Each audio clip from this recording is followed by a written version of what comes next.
Tuhan, kami menghampiri tata-Mu yang kudus dengan kesadaran bahwa bukan dengan kekuatan kami, bukan dengan kehebatan kami, bukan dengan segala hal yang kami miliki, tetapi semata-mata karena anugerah Tuhan di dalam Kristus.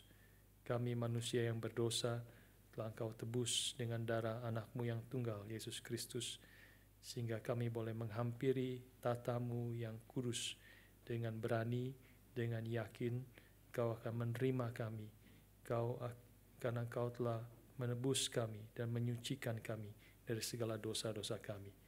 Kami bersyukur kami yang tidak layak boleh dilayakkan oleh Tuhan, boleh menghampiri tata-Mu dan juga menerima perjamuan, menghampiri meja-Mu yang Kau sediakan bagi kami.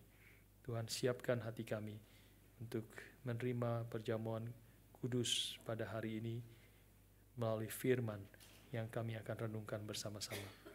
Sehingga kami boleh dengan penuh kesadaran, dengan seluruh hati dan jiwa kami, dengan penuh rasa syukur datang kepada Tuhan, dikuatkan, disegarkan, dipimpin, ditegur, dikoreksi, dan dibangun iman kami di dalam Tuhan. Terima kasih Bapa, kami menyerahkan waktu pemberitaan firman pada pagi hari ini ke dalam tangan-Mu. Berkati dan pimpinlah setiap kami. Dalam nama Tuhan kami Yesus Kristus, kami bersyukur dan berdoa. Amin. Silakan duduk saudara sekalian. Mari kita membuka Alkitab dari dua bagian hari ini. Wahyu pasal yang ke-9, ayat yang ke-13 sampai 21.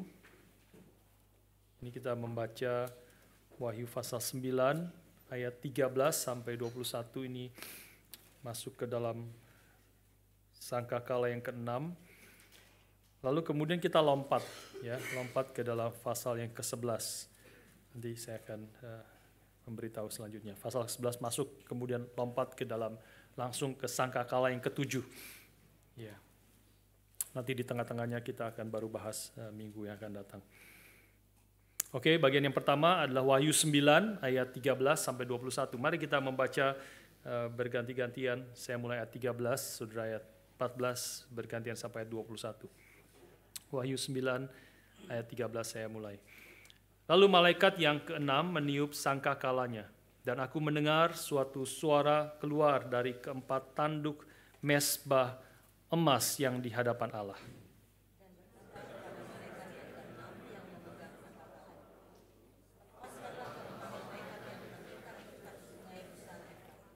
Maka dilepaskannyalah keempat malaikat yang telah disiapkan bagi jam dan hari, bulan dan tahun untuk membunuh sepertiga dari umat manusia.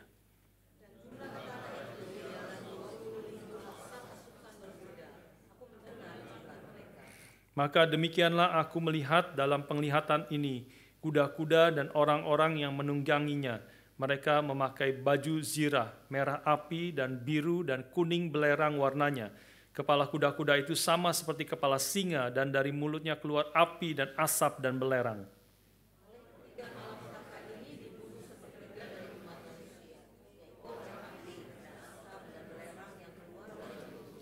Sebab kuasa kuda-kuda itu terdapat di dalam mulutnya dan di dalam ekornya. Sebab ekornya sama seperti ular. Mereka berkepala, dan dengan kepala mereka itu mereka mendatangkan kerusakan.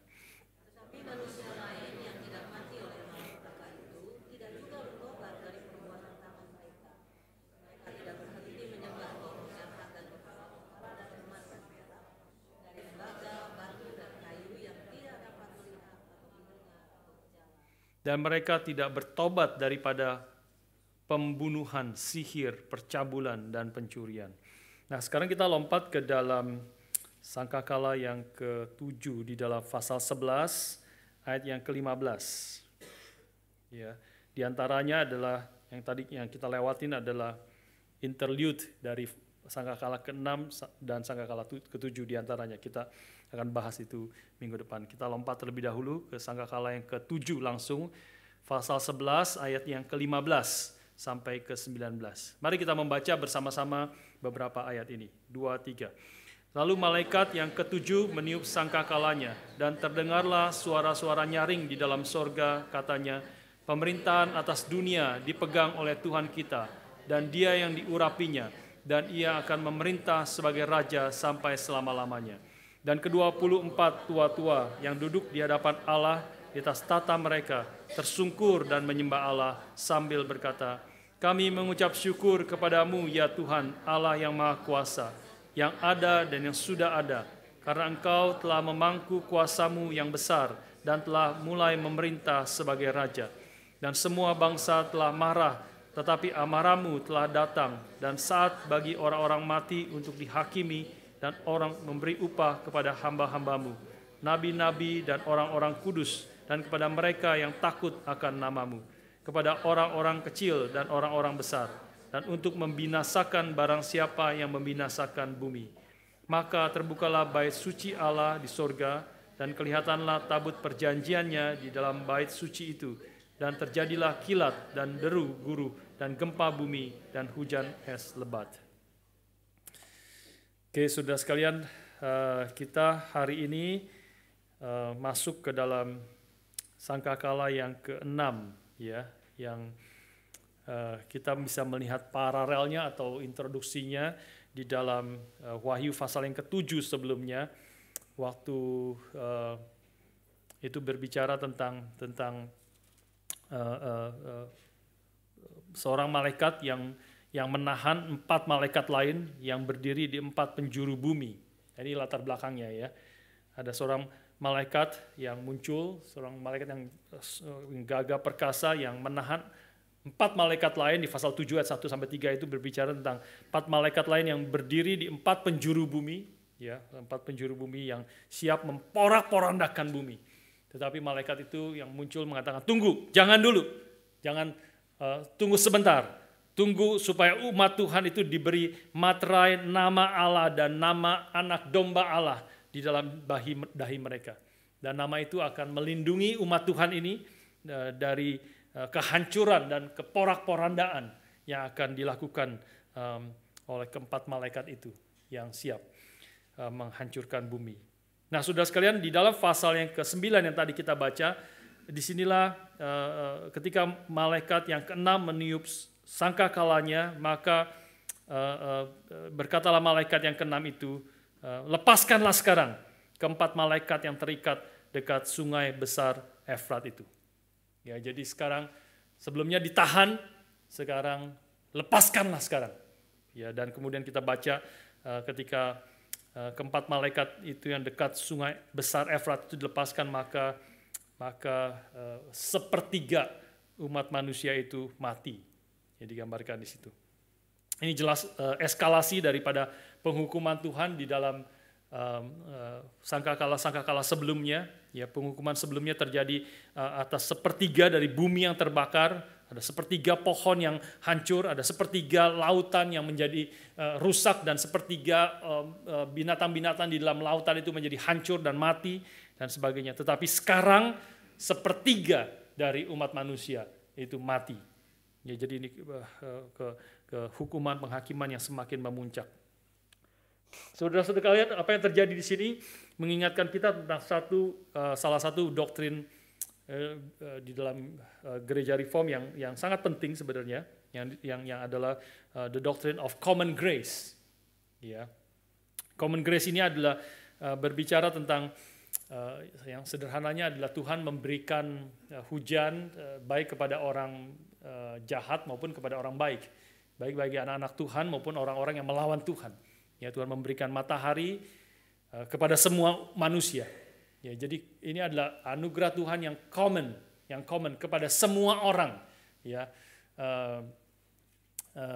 jadi yaitu kalau Tuhan memberikan matahari di dalam winter seperti ini, ya kita sangat menginginkan ada matahari. Sudah berminggu-minggu ini hujan, mendung gitu tiap hari dan dingin, ya. Ini salah satu waktu yang sangat dingin sepanjang sejarah dari puluhan tahun di kota Melbourne ini, ya. Dan sangat ingin matahari muncul. Ada hari-hari tertentu ada matahari muncul gitu ya. Wah, kita semua senang. Ya, ada matahari muncul masuk ke dalam rumah dan sebagainya. Yaitu matahari, ketika Tuhan memberikan matahari muncul, Dia bukan cuma kasih matahari ke rumah Pak Paul gitu ya, ke rumah Pak William gitu ya, ke rumah saya gitu ya. Tidak saudara ya, ke rumah saudara tidak, bukan hanya ke rumah kita.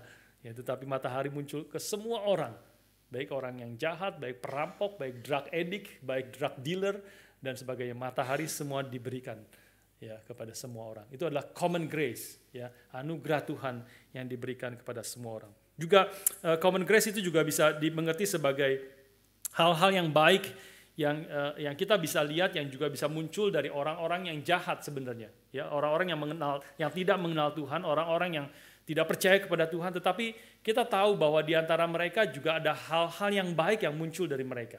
Orang-orang tidak percaya kepada Tuhan, mereka bisa mengatakan hal-hal yang benar, ya, mereka bisa menuliskan, kita bisa to some extent kita bisa percaya di dalam berita-berita yang kebanyakan ditulis oleh orang-orang tidak percaya. Ada hal-hal yang benar juga, meskipun tentu banyak hal yang sangat bias gitu ya, tetapi juga ada hal-hal yang benar yang kita bisa melihat itu juga di situ. Artikel-artikel yang ditulis, analisa-analisa yang ditulis oleh orang-orang tidak percaya juga ada hal-hal yang benar. Musik yang indah juga bisa diciptakan oleh ateis, oleh orang yang melawan Tuhan, orang yang homoseksual dan sebagainya. Ya, itu Chopin itu adalah seorang homoseks, ya, dia tetapi bisa menghasilkan akan salah satu musik yang sangat baik, sangat-sangat indah, saudara sekalian. Jadi ada pergumulan di sini bicara tentang common grace, adalah orang-orang kemudian ketika melihat hal-hal yang baik yang ada di dalam, yang bisa dimunculkan, yang dibuat, dihasilkan oleh orang yang berdosa, orang yang tidak percaya kepada Tuhan, maka ada dilema di sini. Kita bisa mengatakan, kok masih ada hal-hal yang baik ya di tengah-tengah dunia ini. Bukankah dunia ini sudah berdosa? Bukankah dunia ini sudah melawan Tuhan? Apalagi dan mereka adalah bukan orang-orang yang bertobat, percaya kepada Tuhan, meninggalkan dosa mereka. Mereka tetap hidup di dalam dosa mereka. Tetapi mereka bisa menghasilkan hal-hal yang to some extent itu adalah hal yang baik, hal yang benar.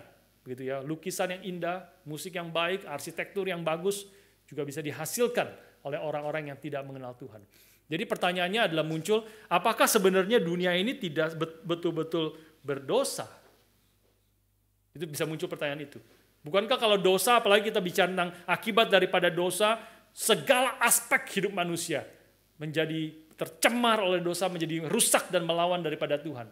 Ya, Kejadian pasal 3 kita mengerti segala aspek dari hidup manusia. Tidak ada bagian daripada hidup manusia yang tidak tercemar oleh dosa dan menjadi sesuatu yang tidak berkenan kepada Tuhan. Tetapi mengapa dunia yang sudah berdosa, ya, total depravity, masih bisa menghasilkan hal-hal yang baik?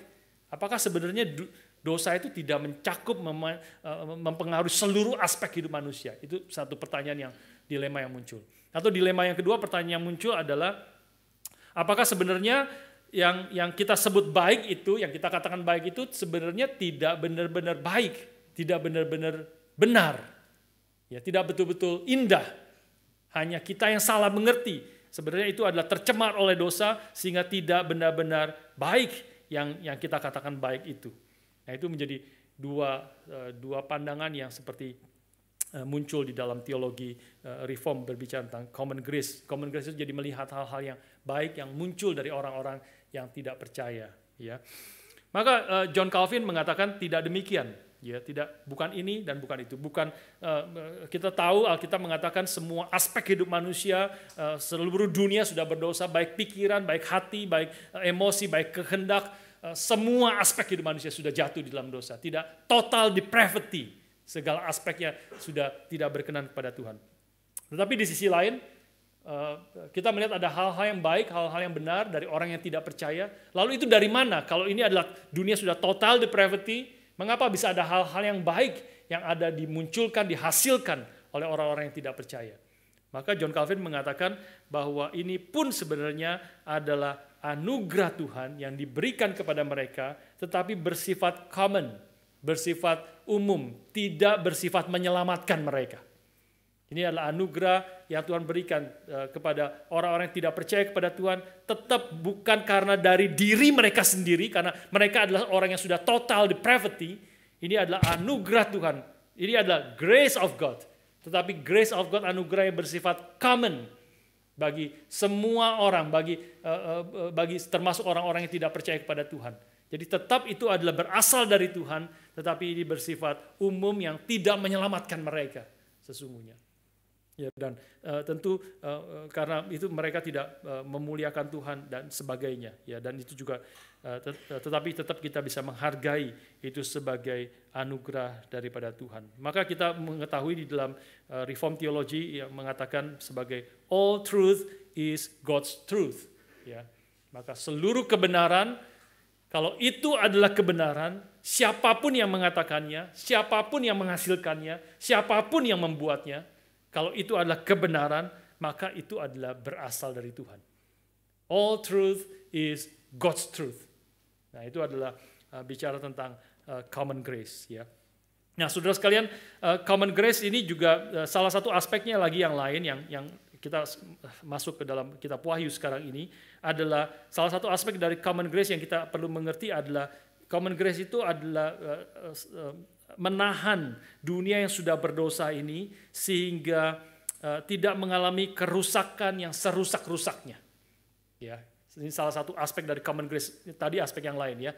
Common grace ini adalah jadi salah satu aspek common grace adalah dunia sudah berdosa, dunia mengalami total depravity, tetapi Tuhan memberikan anugerahnya yang umum untuk menahan dosa itu. Supaya dosa yang memang sudah total depravity tidak menjadi rusak serusak-rusaknya, jahat sejahat-jahatnya. Itu adalah karena anugerah Tuhan yang menahan dosa. Ya, di dalam hal ini misalnya memakai saya sebutkan dua hal misalnya melalui hati nurani daripada manusia. Manusia yang sudah berdosa, yang hati nuraninya juga sudah tercemar, tetapi tetap ada hati nurani. Ya, suara sense of divinity, kalau di dalam bahasa John Calvin sekali lagi, sense of divinity adalah kesadaran ada hati nurani sehingga semua orang berdosa pun ketika dia melakukan sesuatu dosa yang lain yang baru pertama kali dia lakukan, dia ada rasa guilty sebenarnya. Ya, anak-anak yang pertama kali nyontek pasti deg-degan, dia nyontek, dia pertama kali nyontek, deg-degan. Tapi kalau dia semakin menekan itu udah 100 kali nyontek sambil ketawa-ketawa gitu ya. Semakin rusak, itu semakin rusak. Ya, tetapi tetap ada hati nurani yang Tuhan berikan di dalam untuk menahan akan dosa. Yang kedua misalnya juga pemerintah. Pemerintah Tuhan berikan itu untuk menahan dunia yang berdosa tidak mengalami dosa menjadi semakin rusak. Ya, semakin rusak. Kita tahu yaitu pemerintah adalah dari Tuhan, pemerintah tidak percuma pemerintah menyandang pedang, orang yang mencuri dia akan ditangkap di penjara, orang yang membunuh dia akan ditangkap di penjara sehingga pembunuhan itu tidak terus-menerus berlangsung dan menjadi dunia yang semakin rusak. Nah, ini aspek yang relevan dengan Wahyu pasal yang ke-9 yang tadi kita baca. Ya, di dalam selama ini ketika malaikat itu datang dan menahan akan 4 malaikat lain yang akan memporak-porandakan bumi. Itu adalah common grace, ditahan. Kerusakan itu ditahan, jangan dulu. Ya, jangan dulu. Tetapi di dalam pasal yang ke-9 maka dilepaskanlah sekarang, lepaskanlah ke-4 malaikat yang terikat dekat sungai besar Efrat itu. Maka dilepaskannya ke-4 malaikat yang telah disiapkan bagi jam, hari, bulan, tahun untuk membunuh 1/3 dari umat manusia. Dan 4/3 umat manusia itu mati pada saat itu. Saudara sekalian, ini ada waktunya common grace itu akan ditarik oleh Tuhan. Ya. Common grace yang khususnya dalam menahan kerusakan yang terjadi, ada waktunya itu akan ditarik oleh Tuhan. Sehingga dunia akan mengalami akibat dosa yang sungguh-sungguh mengerikan yang kita boleh saksikan. Cornelius Van Til mengatakan common grace waktu dia menulis itu, dia menyaksikan dan kita bisa mengerti juga sampai hari ini, common grace itu saat ini sekarang itu sudah semakin diambil oleh Tuhan. Semakin hari Tuhan itu mendekat. Ya, common grace Tuhan yang Tuhan menahan kejahatan itu supaya tidak semakin rusak. Itu semakin diangkat, anugerah itu semakin diambil oleh Tuhan. Semakin dilepaskan dan dunia akan semakin menjadi rusak. Kerusakan, kejahatan, kengerian itu akan terjadi di dalam waktu-waktu sudah terjadi sejak dulu, tetapi akan terjadi semakin menjadi rusak di tengah-tengah di dalam kehidupan kita juga hari ini. Saudara sekalian, kalau kita mengikuti berita, kalau kita mengikuti apa yang terjadi dalam dunia ini, kita makin sadar itulah yang sedang terjadi. Ya, bahwa common grace dari Tuhan itu semakin ditarik dan dunia semakin mengalami kerusakan, kehancuran yang kita mendengar berita, hampir semua berita betul-betul, dan bukan hanya membuat kita takut begitu, tetapi membuat kita sadar memang dunia semakin rusak, semakin jauh daripada Tuhan. Kita tahu perang di Ukraina yang terus sudah berbulan-bulan terjadi. Ya, perang yang dari perang itu dampaknya ke segala tempat yang segala tempat kita tahu. Kita sekarang mengalami krisis energi. Ya, kita sekarang dunia ini, seluruh dunia dan termasuk kita sedang mengalami ini. Setiap hari berita sekarang dengan bicara tentang gas ini sudah berkali-kali lipat naiknya sebenarnya untuk produksinya. Ya, gas yang kita pakai untuk heater, untuk masak dan sebagainya, akan tidak lama lagi akan naik, akan banyak sekali. Kita akan kena dampaknya. Tentu bensin kita sudah mengalami itu, ya, dan makanan-makanan terus semakin naik, ya. Ibu-ibu yang ke pasar, ke supermarket pasti tahu. Waduh, lettuce itu dulu tuh lagi biasanya $1,5, gitu ya. Lettuce kadang $1 ya. Kadang-kadang sudah 99 sen, ya. Kadang-kadang 99 sen. Umumnya $1,5 dah. Itu umum lah, biasa. Sekarang $10. Sempat sampai $12. Lettuce $12, saudara. Ya pasti kita nggak beli lah ya. Kita makan yang lain. Kita makan lain. Kita masih beruntung kita bisa beli yang lain. Ya. Tapi ada negara-negara, ada bangsa-bangsa yang bahkan makan apapun tidak ada. Ya. Kita tahu perang dari Ukraina itu gandum salah satu yang terbesar dihasilkan di Ukraina. Ya, sekarang tidak bisa diekspor dan sebagainya, ditahan. Salah satu penghasil juga minyak bunga matahari, sunflower oil, ya, salah satu yang terbesar di dunia. Itu ladang sunflower oil begitu banyak di Ukraina. Ya, kita baru tahu juga sekarang ketika perang ini baru ngerti. Ya, wah, sekarang semua naik berkali-kali lipat, semua berkali-kali lipat. Ya, kita semua mengalami kesulitan, tetapi tentu kita masih jauh lebih baik daripada banyak negara yang mengalami kesulitan itu, ya, dan kematian yang terus sudah ada di depan mata mereka, kelaparan, malapetaka, negara-negara yang beberapa minggu lalu saya katakan, ya, mengalami kebangkrutan ekonomi, energi, makanan, menjadi kerusakan yang mengerikan. Kita harus mengerti apa yang terjadi di dalam dunia ini sehingga kita menjadi orang-orang yang berbijaksana, ya, bagaimana kita kemudian meresponi akan keadaan ini.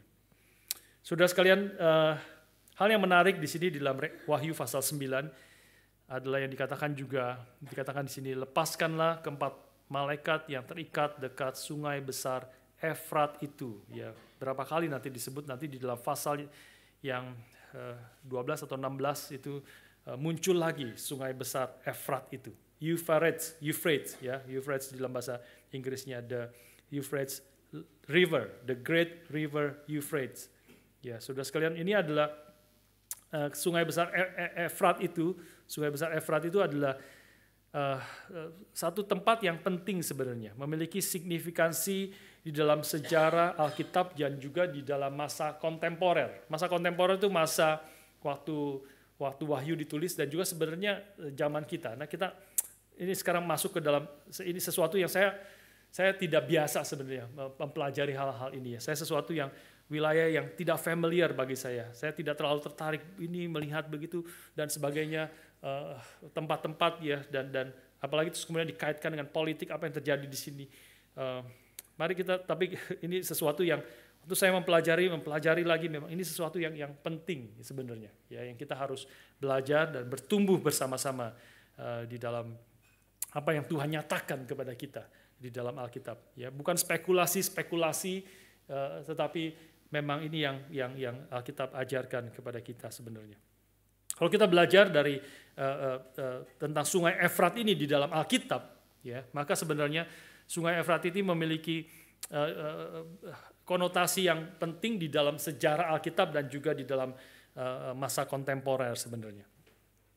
Kalau kita mempelajari Perjanjian Lama khususnya, maka Sungai Efrat itu di dalam Perjanjian Lama berkonotasi sebagai oppression dan tempat pembuangan. Ya, oppression satu tekanan, penjajahan dan tempat pembuangan. Ya, kita mempelajari sejarah kerajaan Israel, maka sebelah timur utara Efrat, yaitu Sungai Efrat itu ditegaskan berkali-kali sebenarnya di dalam Perjanjian Lama. Sebelah timur utara dari Efrat itu terdapat satu kota yang penting yang kita semua kenal adalah kota Niniwe. Ya, Niniwe adalah ibu kota kerajaan Asyur yang menaklukkan kerajaan Israel utara. Ya, karena itu kita bisa mengerti kemarahan daripada Yunus. Ini adalah musuh besar daripada Israel yang menaklukkan akan Israel. Ya, dan kota Niniwe itu terdapat di sebelah timur utara daripada Efrat. Jadi sebelah timur utara di atasnya dari Sungai Efrat ini. Dan juga kemudian terdapat Babilonia yang kemudian menaklukkan Yehuda. Itu di tempat yang sama di situ. Ya. Kalau kita membaca tentang Nabi Yeskiel di dalam pasal 38, maka Nabi Yeskiel itu bernubuat tentang masa setelah eksal, masa setelah pembuangan, berbicara tentang kekuatan Gog dan Magog. Ya, kalau sudah membaca itu ya, yang akan datang, kekuatan asing Gog itu akan datang dari timur utara, dari Efrat. Ya, disebut di situ di dalam Yeskiel pasal yang ke-38. Jadi Sungai Efrat itu dikaitkan dengan oppression, dengan musuh daripada Tuhan dan juga tempat pembuangan daripada umat Tuhan. Nah, kalau di dalam konteks kontemporer pada waktu penulisan kitab Wahyu, khususnya dalam masa kerajaan Roma, kalau kita mempelajari, maka di dalam akhir abad yang pertama itu, Efrat itu juga adalah bagian paling timur dari kerajaan Roma. Efrat itu ujung bagian paling timur dari kerajaan Roma. Dan di luar batas daripada Efrat itu, terdapat kekuatan yang mengancam dari timur. Sekali lagi, kekuatan yang mengancam datang dari timur. Ya, yang disebut sebagai Parthian Empire, kerajaan Parthia, ya, kerajaan Parthia, yang selalu mengganggu kerajaan Roma di bagian timur. Dan membaca bagian ini, saya mulai sedikit ini bagian timur, ini bagian timur dari Efrat. Saudara melihat peta, saya lihat peta, wah ini mulai masuk ke dalam mempelajari hal-hal kayak gimana. Saudara, kalau sudah ingat timur, ingat apa timur itu ingat apa yang sekarang ini terjadi. Ingat Rusia itu datang dari timur, menyerang Ukraina. Ya, menyerang Ukraina, masuk ke timur. Tapi apakah itu relevan? Itu memang di atasnya sedikit. Di atasnya dari Sungai Efrat sebenarnya. Tidak persis di situ tempatnya, tetapi di atasnya. Tetapi juga Rusia datang dari timur dan menyerang Donbas, menyerang daerah timur dan menguasai daerah timur dari Ukraina. Saya tidak tahu apakah itu berkaitan ya dengan bagian ini. Tetapi yang pasti adalah Sungai Efrat itu adalah menggambarkan oppression, menggambarkan akan penjajahan ya dari musuh-musuh umat Tuhan. Nah, kalau sudah membaca di sini, gambaran di sini dari Sungai Efrat itu muncul malaikat-malaikat yang kemudian, tentu ini adalah suruhan Tuhan juga, ini adalah di bawah kedaulatan Tuhan yang kemudian akan menghancurkan membunuh sepertiga umat manusia dengan tentara mereka beribu-ribu laksa pasukan berkuda, ya, dan 20.000 laksa itu adalah, kalau sudah melihat angkanya itu sekitar di NIV mengatakan 200 juta pasukan berkuda. 200 juta. Yohanes mengatakan, aku mendengar jumlah mereka. Tidak bisa lihat itu. 200 juta, bagaimana bisa mengerti? Aku mendengar suara mereka. Artinya tentu semua simbolik, ini artinya jumlah yang sangat besar pasukan berkuda ini. Dan yang sangat mengerikan bukan tentaranya yang naik kuda, tetapi kuda-kuda itu sendiri, ya, yang akan menghancurkan, yang keluar dari mulutnya, keluar api, keluar asap, keluar belerang, dan ekornya seperti ular yang akan membunuh akan umat manusia ini. Sudah sekalian, memang terkait dengan tadi the Parthian Empire, kerajaan Parthia itu adalah Memang mereka terkenal dengan kerajaan Partia ini terkenal dengan pasukan berkuda memanah. Nah, ini sekali lagi mempelajari sejarah ya. Mereka terkenal sudah membaca, mencari Parthian Empire. Mereka itu salah satu pasukan tentara yang terkenal adalah pasukan yang berkuda tetapi sambil memanah. Nah, jadi ketika pembaca mendengar ini dari timur, dari sebelah timur Sungai Efrat itu datang pasukan berkuda, mereka mengerti bayangannya. Seperti orang-orang pasukan Partia yang datang menghancurkan, membunuh akan orang-orang Roma, termasuk umat Tuhan yang ada di Roma. Saudara sekalian, tetapi gambaran yang di sini yang kita melihat di dalam Wahyu pasal yang ke-9 adalah gambaran yang jauh lebih mengerikan dibanding pasukan berkuda Partian. Ya, karena kuda-kuda di sini adalah kuda-kuda yang membunuh sepertiga dengan sepertiga umat manusia. Ya, kalau sudah membaca, saya bacakan sekali lagi 17, 18. Maka demikianlah aku melihat dalam penglihatan ini kuda-kuda dan orang-orang yang menungganginya. Mereka memakai baju zirah, merah api dan biru dan kuning belerang warnanya. Kepala kuda-kuda itu sama seperti kepala singa, dan dari mulutnya keluar api dan asap dan belerang. Oleh ketiga malapetaka ini dibunuh sepertiga dari umat manusia, yaitu oleh api dan asap dan belerang yang keluar dari mulutnya. Ayat yang ke-19 juga bicara tentang ekornya. Sebab kuasa kuda-kuda itu terdapat di dalam mulutnya, jadi dua kuasanya, mulutnya yang keluar segala api, asap dan sebagainya, dan di dalam ekornya, sebab ekornya sama seperti ular, mereka berkepala, dan dengan kepala mereka itu mereka mendatangkan kerusakan, ya, kerusakan yang besar. Tentu ekor seperti ular itu referensi kepada si ular tua atau si iblis yang mendatangkan kerusakan. Ya. Sudah sekalian, dari gambaran ini kita patut bertanya ya. Ini adalah gambaran simbolis, jumlahnya jumlah yang besar, kudanya, ya, mukanya seperti singa, ekornya seperti ular. Ini semua gambaran daripada simbolis. Bagaimana gambaran simbolis ini sebenarnya bisa membunuh sepertiga daripada umat manusia ini. Maka simbolis tetapi betul-betul bisa membunuh akan sepertiga umat manusia. Membunuh sepertiga tentu bukan simbolis, ya. Tentu adalah jumlah kematian yang besar yang akan terjadi, kematian kepada umat manusia. Maka seorang penafsir perjanjian kitab Wahyu, Dennis Johnson, dia mengatakan kemungkinan besar makhluk-makhluk ini, kuda-kuda ini dan apa yang digambarkan di sini adalah berbicara tentang si ular tua, ya, setan yang memakai strategi yang sama dengan ular dalam Kejadian pasal 3 untuk membunuh dan menghancurkan, membawa kerusakan bagi umat manusia, yaitu membunuh dengan kebohongan, murder by lie. Ya. Yohanes pasal yang ke-8 ayat yang ke-44. Saya bacakan bagi saudara, Yohanes pasal 8 ayat ke-44. Sini Tuhan Yesus berkata tentang orang-orang Farisi yang terus melakukan kejahatan melawan Kristus. Ya. Dia mengatakan, iblislah yang menjadi bapamu, dan kamu ingin melakukan keinginan-keinginan bapamu. Dia adalah pembunuh manusia sejak semula dan tidak hidup dalam kebenaran. Sebab di dalam dia tidak ada kebenaran.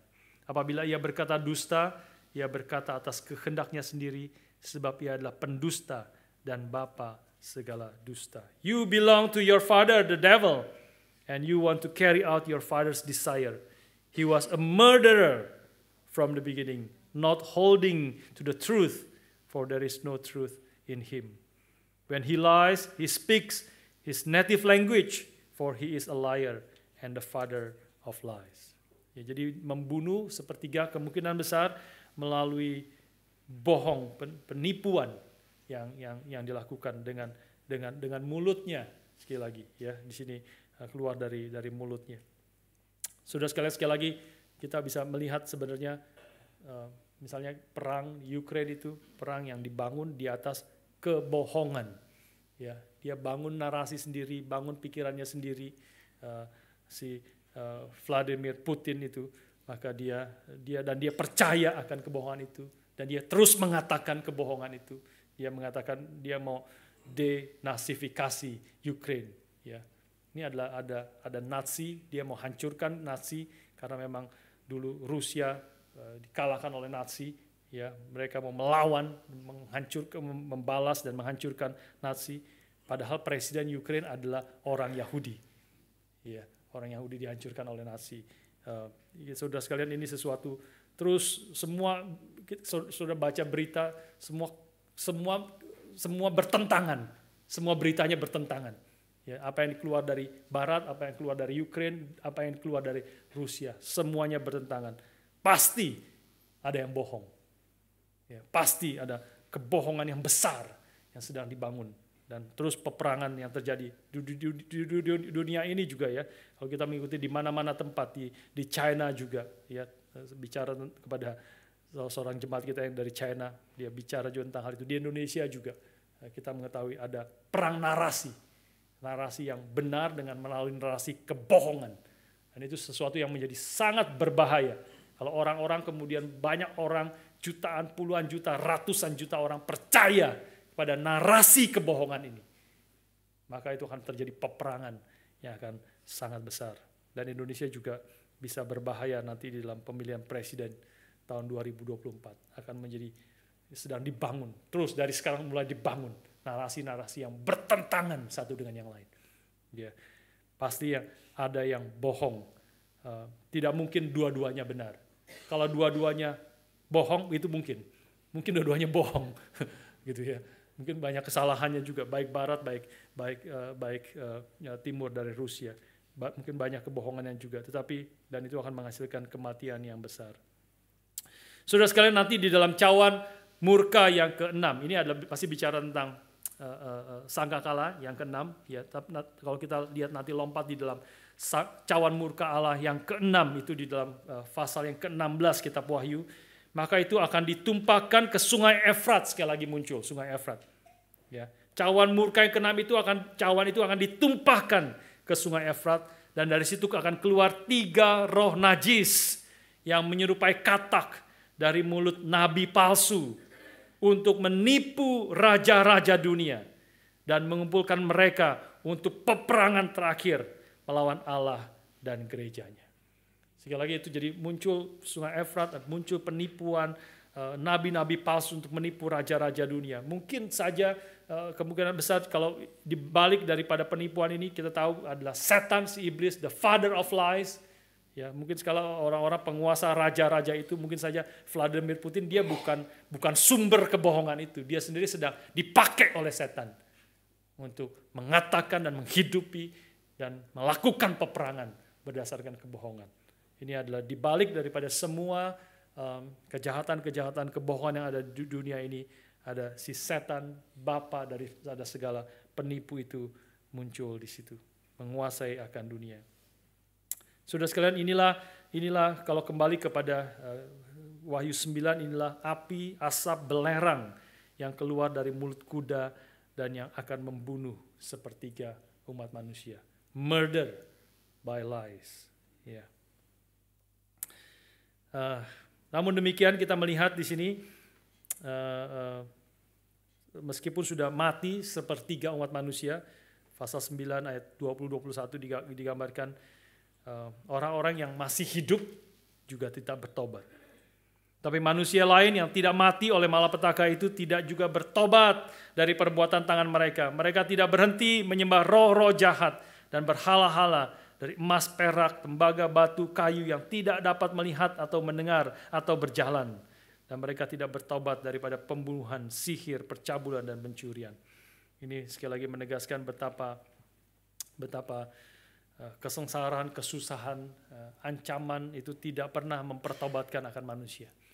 Hanya anugerah Tuhan, hanya kebenaran di dalam Kristus yang saudara dan saya karena itu dipanggil untuk menjadi murid-murid kebenaran, menjadi saksi-saksi kebenaran di dalam hidup kita. Itulah yang boleh membawa orang bertobat dan kembali kepada Tuhan. Nah, kita menegaskan di sini orang-orang itu mereka tetap menyembah kepada kepada berhala-berhala yang di dalam perjanjian lama itu sering diolok-olok oleh para nabi. Kau menyembah berhala-berhala yang tidak bisa berjalan, tidak bisa berkata-kata, tidak bisa mencium, tidak hidup. Engkau menyembah dia seperti ini berhala itu seperti orang-orangan di kebun mentimun. Digambarkan dalam kitab Yesaya. Orang-orangan yang dia tidak bisa gerak, dia harus digerakkan oleh orang, mengusir. Sepertinya gerak, tetapi dia sebenarnya mati dan tidak berdaya sama sekali. Dan engkau menyembah akan hal-hal itu yang tidak berarti apa-apa sesungguhnya. Saudara sekalian, disinilah kita melihat semua hukuman ya yang terjadi, kesusahan yang terjadi tidak membawa orang bertobat. Dan ini adalah biblical realism untuk kita boleh mengerti ya. Kita melihat dunia ini segala macam malapetaka yang terjadi, tentu malapetaka yang baru yang terbesar yang belum lama kita alami adalah COVID-19. Begitu banyak orang mati, begitu sengsara dunia ini karena COVID. Tapi setelah selesai, setelah ada vaksin, tidak ada perubahan sama sekali. Ada perubahan seperti hampir tidak ada perubahan. Orang balik lagi seperti semula. Hidup lagi seperti semula. Hidup lagi melupakan. Tidak lagi memikirkan Tuhan. Dalam saat-saat susah, saat-saat lockdown, saat-saat ada yang mati, ada yang sakit, orang mulai pikir tentang hidup, tentang arti hidup, tentang tujuan hidup. Ya, mulai reevaluasi hidupnya. Tapi setelah selesai, bebas, back to normal. Back to dalam normal, dalam kehidupan yang berdosa, yang melawan Tuhan. Karena itu jawaban adalah kita harus senantiasa hidup dan memberitakan kebenaran dalam hidup kita. Karena itulah satu-satunya jalan orang kembali kepada Tuhan. Nah, kemudian kita lompat di sini ya dari keadaan yang sepertinya hopeless bagi dunia yang berdosa ini, maka kita lompat ke dalam sangkakala yang ketujuh ya. Sangkakala yang ketujuh. Dan di situ kita boleh melihat adanya pengharapan yang besar bagi umat Tuhan, bagi umat Tuhan yang sungguh-sungguh beriman, percaya kepada Tuhan. Wahyu pasal 11 dari ayat 15 sampai ayat ke-17. Di situ digambarkan, lalu malaikat yang ketujuh meniup sangkakalanya dan terdengarlah suara-suara nyaring di dalam sorga. Katanya, pemerintahan atas dunia dipegang oleh Tuhan kita. Ini agak membingungkan ya, di dalam Inggrisnya lebih familiar bagi kita. Karena ini dimunculkan oleh Handel di dalam Messiah ya, the oratory Messiah. The kingdom of the world has become the kingdom of our Lord and of His Christ yeah. And He will reign forever and ever. Di dalam Haleluya chorus itu muncul ya kalimat itu ya. Saudara sekalian, ini adalah sangkakala ketujuh yang membawa kita dari dunia yang berdosa ini, membawa kita ke surga. Mirip seperti materai yang ketujuh yang dibuka. Materai yang ketujuh dibuka membawa manusia dari dunia yang berdosa ini masuk ke dalam tahta Allah di surga. Demikian juga ini sangkakala yang ketujuh membawa kita ke surga. Tetapi tidak seperti materai yang ketujuh yang dibuka, ketika dibuka diikuti dengan silence setengah jam. Saudara masih ingat? Ketika materai yang ketujuh dibuka, ada sunyi senyap selama setengah jam. Tetapi di sini tidak terjadi sunyi senyap, tetapi ketika sangkakala ketujuh itu ditiupkan, diikuti dengan suara nyaring di dalam ayat yang ke-15 tadi, 15b. Pemerintahan atas dunia dipegang oleh Tuhan kita dan oleh Dia yang diurapinya, dan Ia akan memerintah sebagai raja sampai selama-lamanya. Saudara sekalian, ini mau menegaskan akan kuasa atas dunia sekarang telah dipegang oleh Tuhan kita dan yang diurapinya, tanpa ada yang bisa menantangnya lagi. Ini adalah penggenapan sempurna daripada Matius pasal 28 ketika Tuhan Yesus sebelum Dia naik ke surga, Dia berkata, all authority in heaven and on earth has been given to me. Seluruh kuasa di sorga dan di bumi telah diberikan kepadaku. Tuhan telah berkuasa melalui kematiannya dan kebangkitannya dari kematian, menyatakan kemenangannya. Seluruh kuasa di sorga dan di bumi telah diberikan kepada Dia. Tetapi, saudara sekalian, kenyataan itu, kuasanya dia telah berkuasa, memiliki otoritas atas surga dan bumi, belum nyata sepenuhnya. Dia sudah berkuasa, dia sudah menang, maut sudah dikalahkan, dosa sudah dipatahkan sengatnya, tetapi kekuasaannya, pemerintahannya belum menjadi nyata, belum semua orang mengerti, belum seluruh dunia menerima. Karena itu Tuhan Yesus melanjutkan, karena itu pergilah, jadikan seluruh bangsa muridku. Karena masih banyak orang-orang di luar sana yang belum menjadi murid Kristus. Masih banyak orang yang belum percaya kepada Kristus. Masih banyak orang yang belum mengakui bahwa Dia adalah Tuhan yang berkuasa dan memiliki otoritas atas langit dan bumi. Saudara sekalian, tapi di dalam bagian ini kita mengerti inilah akan terjadi ketika Kristus datang kedua kali, bahwa the kingdom of the world has become the kingdom of our Lord and of His Christ, and He will reign forever and ever. Tidak ada lagi kuasa yang bisa menentangnya, tidak ada lagi kuasa yang bisa mengalahkannya. Tetapi sebelum hari itu tiba, sebelum sangkakala yang ketujuh itu dibunyikan, kita masih hidup di dalam masa yang disebut sebagai, sekali lagi, already and not yet. The war is won, but the battle is not over. Peperangan itu sudah dimenangkan oleh Kristus. Peperangan jelas sudah menang. Hai maut, di mana sengatmu? Hai maut, di mana kemenanganmu? Maut ditantang, ditanya, maka maut tidak bisa menjawab karena maut sudah dikalahkan. The war is won. Peperangan itu sudah dimenangkan oleh Kristus melalui kematiannya di atas kayu salib. Dia mengatakan sudah selesai. It is finished, tetelestai. But the battle is not over. Tetapi pertempuran itu masih belum selesai. Karena itu Tuhan perintahkan, pergilah jadikan seluruh muridku. Jadikan seluruh bangsa muridku. Karena itu kita umat Tuhan yang sudah menjadi murid-murid Kristus. Kita pun masih terus harus berdoa, Tuhan datanglah kerajaanmu. Jadilah kehendakmu di bumi seperti di surga. Tuhan kerajaannya sudah datang, in one sense sudah datang. All authority has been given to Him. Dia sudah berkuasa. Tetapi kita masih berdoa, datanglah kerajaanmu. Dipermuliakanlah namamu. Karena kerajaan Tuhan yang Kristus yang sudah berkuasa, berdaulat atas segala sesuatu, kedaulatan itu belum diakui, belum dinyatakan secara penuh di tengah-tengah dunia ini. Tetapi pasti akan terjadi.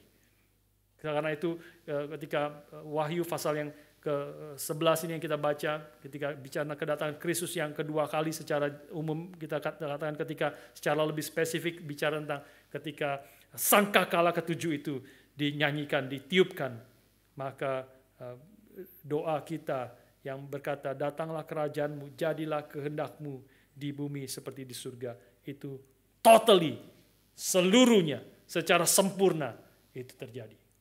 Tapi sebelum masa itu kita masih terus berdoa, datanglah kerajaanmu, jadilah kehendakmu di bumi seperti di surga. Karena di bumi sekarang ini, kehendak Tuhan belum sepenuhnya terjadi. Di bumi sekarang ini, masih banyak pertentangan, masih banyak tantangan. Salah satu yang kita hadapi di Victoria itu tentang Suppression Act, Suppression Order yang kita baru bahas. Itu adalah tantangan, itu adalah kesulitan, itu adalah pergumulan yang kita akan hadapi di dalam dunia ini.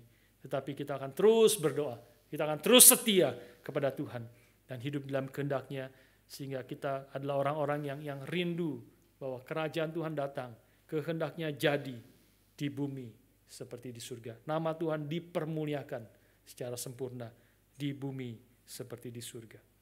Saudara sekalian, ketika kita menghampiri perjamuan kudus, juga kita ada sense seperti itu. Ya, kita satu kalimat yang terakhir dalam perjamuan kudus akan dikatakan bahwa setiap kali kita makan roti ini dan minum cawan ini, kita memberitakan kematian Kristus sampai Dia datang kembali. Sampai Dia datang kembali. Kita terus diingatkan melalui perjamuan kudus, kemenangan Kristus, kematian Kristus yang menyatakan kemenangannya. Tetapi kita terus harus memberitakan. Kita akan terus melakukan Perjamuan kudus yang kita lakukan adalah mencicipi akan perjamuan besar yang akan kita terima, di mana Kristus sendiri yang akan memimpin, mengundang kita masuk ke dalam perjamuan akan anak domba Allah itu. Dan kita akan bersama-sama diterima oleh Tuhan di dalam kesukacitaan yang sempurna. Karena tidak ada lagi dosa, tidak ada lagi kematian, tidak ada lagi akan musuh-musuh Tuhan. Karena semua musuh-musuh Tuhan itu akan dikalahkan. Di dalam ayat yang ke-18 mengatakan, atau dari ayat 17, di situ para tua-tua tersungkur dan menyembah Allah berkata, kami mengucap syukur, we give thanks to you, Lord God Almighty, the one who is and who was, because you have taken your great power and have begun to reign. The nations were angry and your wrath has come.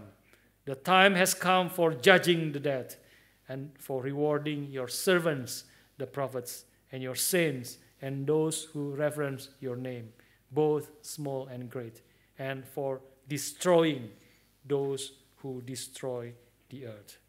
The destroyer will be destroyed at that time.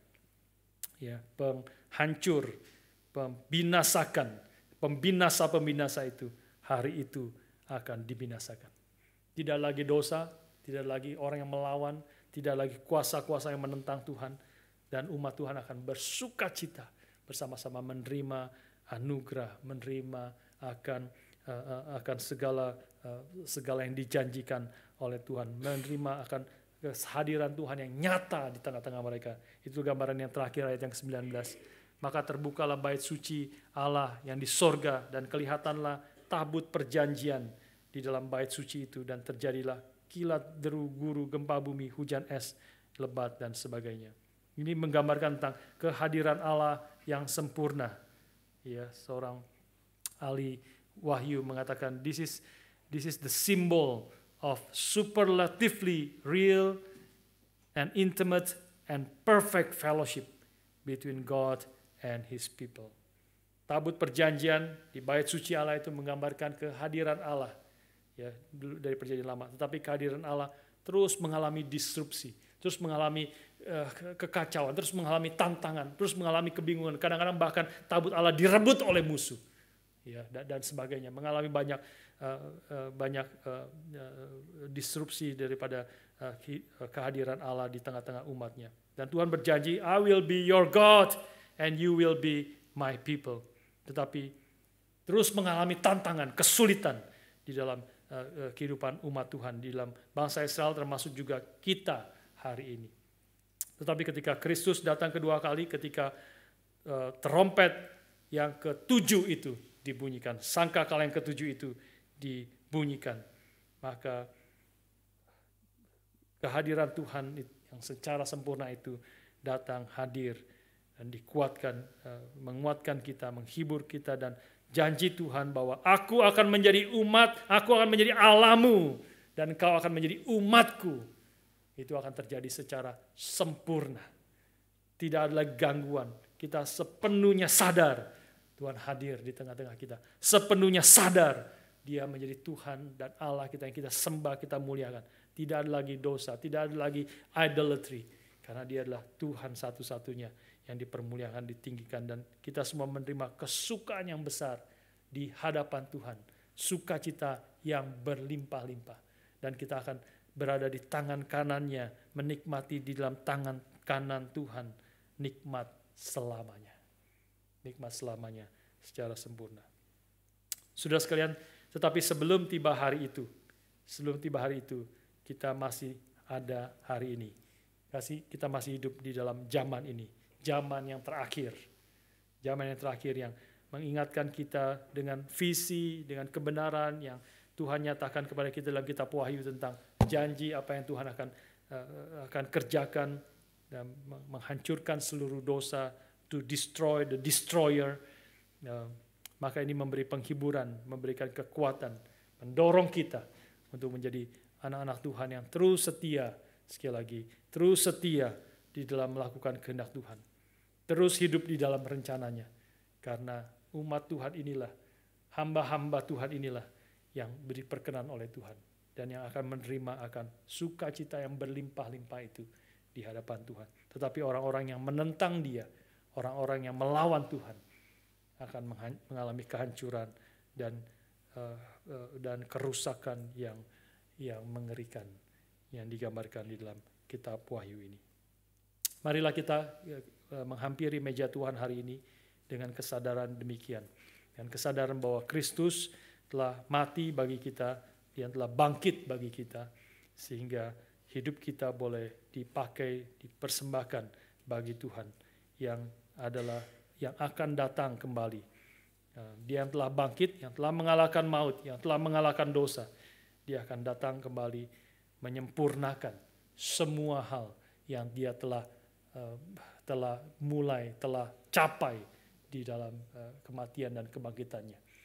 Biarlah kita mengingat kematian Kristus hari ini dengan roti dan cawan yang akan kita terima, yang membawa kita menunjuk kepada tubuh dan darah Kristus yang telah dicurahkan bagi kita. Kita mengingat disitulah waktu yang titik kemenangan daripada Kristus yang sudah dinyatakan di dalam sejarah. Dan hidup kita hari ini, kita terus mengingat itu, karena Dia terus menyertai, memimpin kita. Dan Dia berjanji, aku akan datang kembali, menyelesaikan pekerjaanku, menyempurnakan semua hal yang sudah dimulai di dalam salib dan di dalam kebangkitanku. Marilah kita dengan iman bersyukur kepada Tuhan dan memohon kekuatan Tuhan untuk kita boleh terus setia di dalam melakukan kehendak Tuhan, karena kita adalah umat Tuhan yang telah ditebus oleh darah yang telah dicurahkan bagi kita di atas kayu salib.